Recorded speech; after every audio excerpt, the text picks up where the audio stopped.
Pejabat negara yang pengangkatannya ditetapkan dalam rapat paripurna DPR, kini evaluasi kinerjanya tidak hanya dilakukan oleh Presiden, tapi juga oleh DPR RI. Hal ini tertuang dalam revisi perubahan Peraturan DPR RI Nomor 1 Tahun 2020 tentang Tata Tertib atau Tatip yang baru disahkan dalam rapat paripurna DPR pada Selasa 4 Februari 2025. Melalui revisi Peraturan DPR RI Nomor 1 Tahun 2020 tentang Tatip, kini DPR memiliki kewenangan untuk melakukan evaluasi berkala dan bisa memberhentikan pejabat negara yang sebelumnya telah melewati proses uji kelayakan dan kepatutan atau fit and proper test di DPR. Tentu saja, ada yang tidak setuju dengan tambahan wewenang DPR tersebut. Misalnya Ketua Majelis Kehormatan Mahkamah Konstitusi atau MKMK, I. Dewa Gede Palguna, mengkritik langkah DPR yang melakukan revisi Peraturan DPR RI Nomor 1 Tahun 2020 tentang Tatip. Masa DPR tidak mengerti teori hierarki dan kekuatan mengikat norma hukum? Masa DPR tak mengerti teori kewenangan? Masa DPR tidak mengerti teori pemisahan kekuasaan dan check and balance?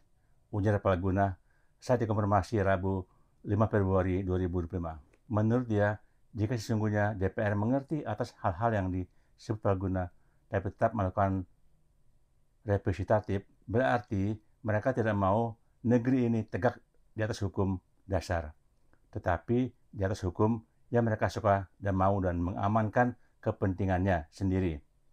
Rusak negara ini, bos, pungkas Palguna. Demikian Tribun News Rabu 5 Februari 2025. Menurut Ketua Badan Legislasi atau Balek DPR RI, Bob Hasan, revisi ini sebenarnya memberi DPR ruang untuk meninjau kembali kinerja pejabat yang telah mereka tetapkan dalam rapat paripurna.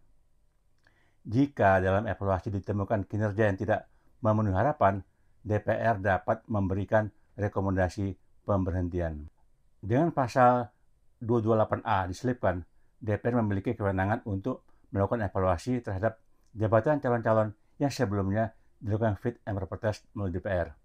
Ujar Bob Hasan di gedung DPR Selasa 4 Februari 2025, Kompas.com 5 Februari 2025. Beberapa pejabat yang ditetapkan melalui paripurna DPR, diantaranya Kapolri, pimpinan Komisi Pemberantasan Korupsi atau KPK, Hakim Mahkamah Konstitusi atau MK, Mahkamah Agung atau MA, Badan Pemeriksa Keuangan atau BPK, Panglima TNI hingga Duta Besar RI.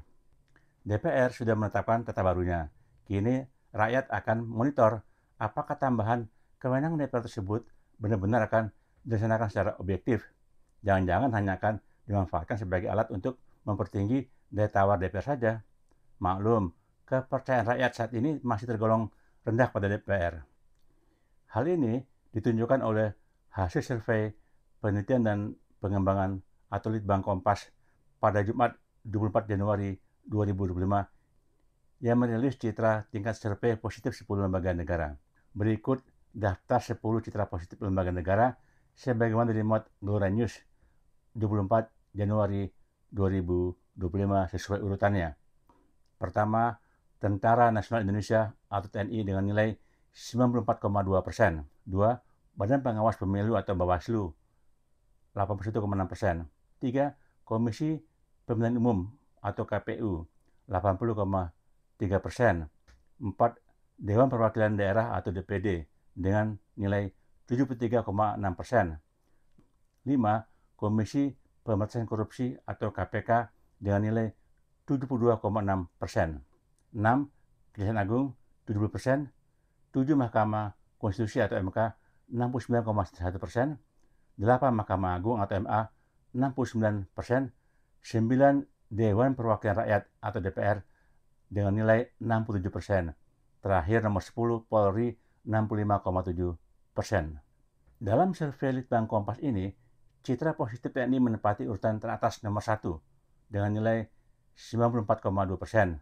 Sedangkan DPR menempati urutan nomor 9 dengan nilai 67%. Beda tipis dengan Polri yang menempati urutan paling buncit nomor 10 dengan nilai 65,7%. Nah, bagaimana menurut kalian?